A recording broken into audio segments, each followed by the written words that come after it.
are watching indianewstamil.com.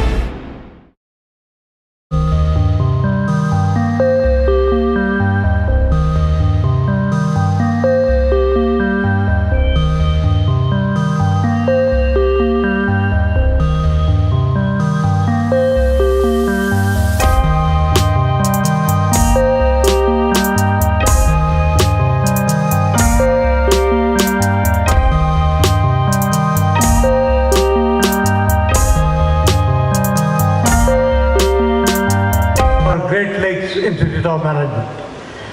You are here, graduates, parents, friends, colleagues, staff members, and of course, the chief guest for today, Mr. Robert Burgess, who hails from very close to my home in Chicago, a suburb called Northbrook.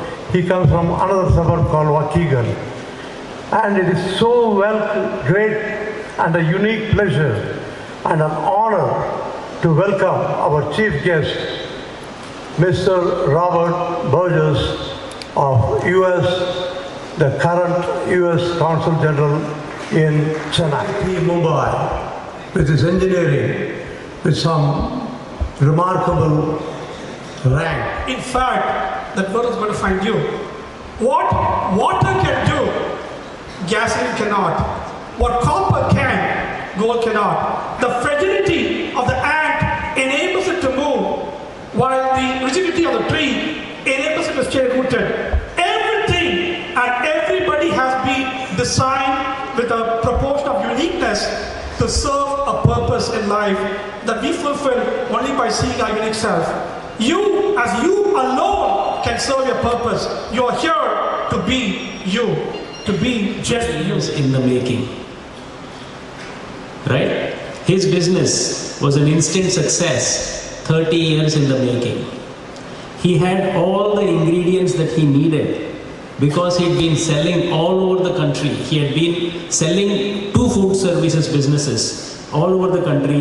He knew what the problems were. He knew what the customers wanted, right? So when he saw the right idea, the right solution, he could scale it.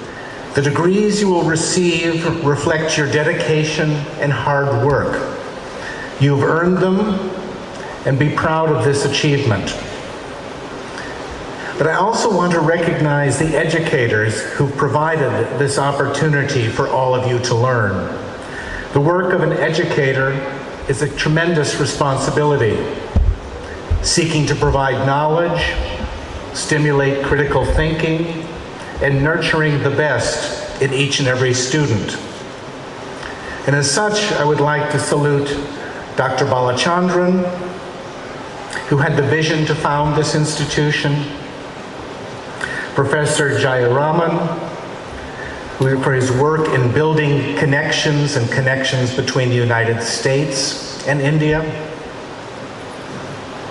Mr. Lakam Raju, for his work in expanding educational opportunities here in India. I salute all of you, and it's an honor to share the dais with you. I also want to salute the educators and distinguished faculty who really have also made this day possible. You know, the United States is often called land of opportunity.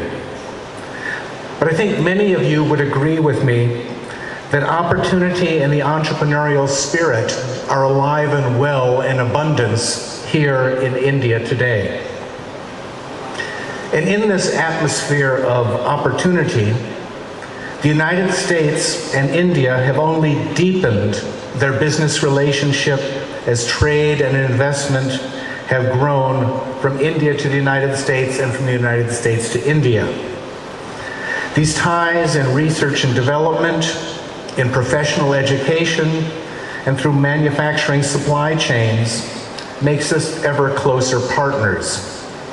As we heard today, the new partnership between the other IIT in Chicago and the Great Lakes Institute of Management is just another example of this sort of collaboration between our countries and between our institutions.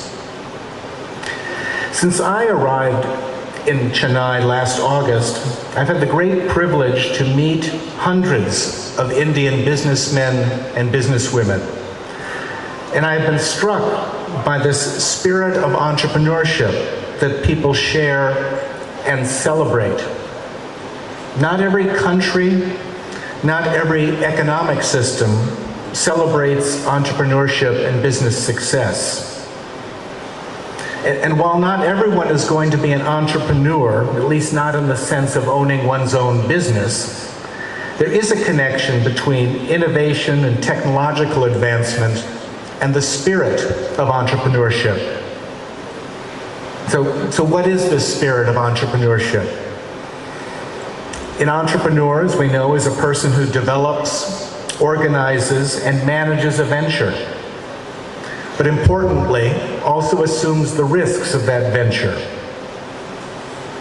To be a successful entrepreneur, you need to imagine new ways of doing things and creating value. To be a successful entrepreneur, you need to know the practical applications of your ideas and your innovations. You need to know what your customers need. And if I may also quote Thomas Edison, the great American inventor, he said, "I find out what the world needs, then I proceed to invent." And to be a successful entrepreneur, you also have to be able to accept the risk of failure. Not every venture, not every new idea is going to be an instant success. But you can't let that fear of failure stop you from persevering. And India today, and South India in particular, embraces this spirit of entrepreneurship. India has experienced tremendous growth in recent years, and here in Tamil Nadu, we've seen an economy that grows faster than the national average. And companies throughout South India are pushing into exciting new areas. Artificial intelligence, the Internet of Things, smart cities, Industry 4.0, just to name a few. This is a terribly exciting time to be starting your careers. And in a way, having received my business degree some nearly 30 years ago, I'm really quite envious of you and your opportunities today. Now, I credit all of this activity, this growth, this development to the efforts and innovations of talented, educated, and hardworking individuals.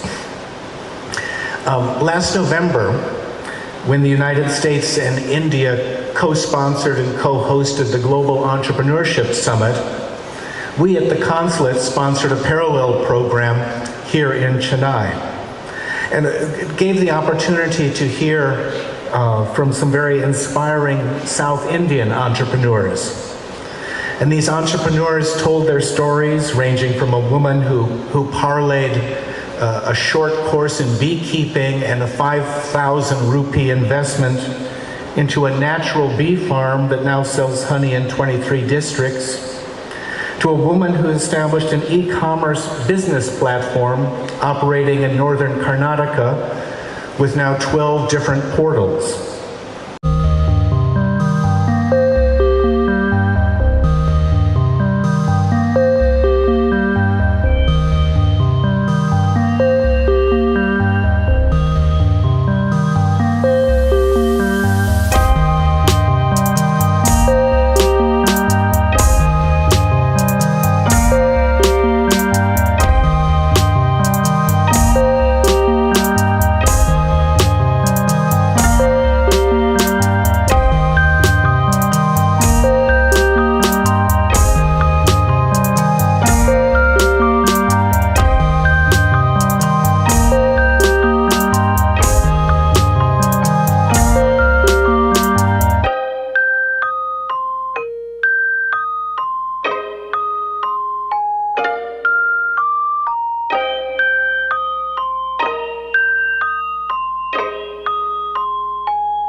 subscribe to indianewstamil.com.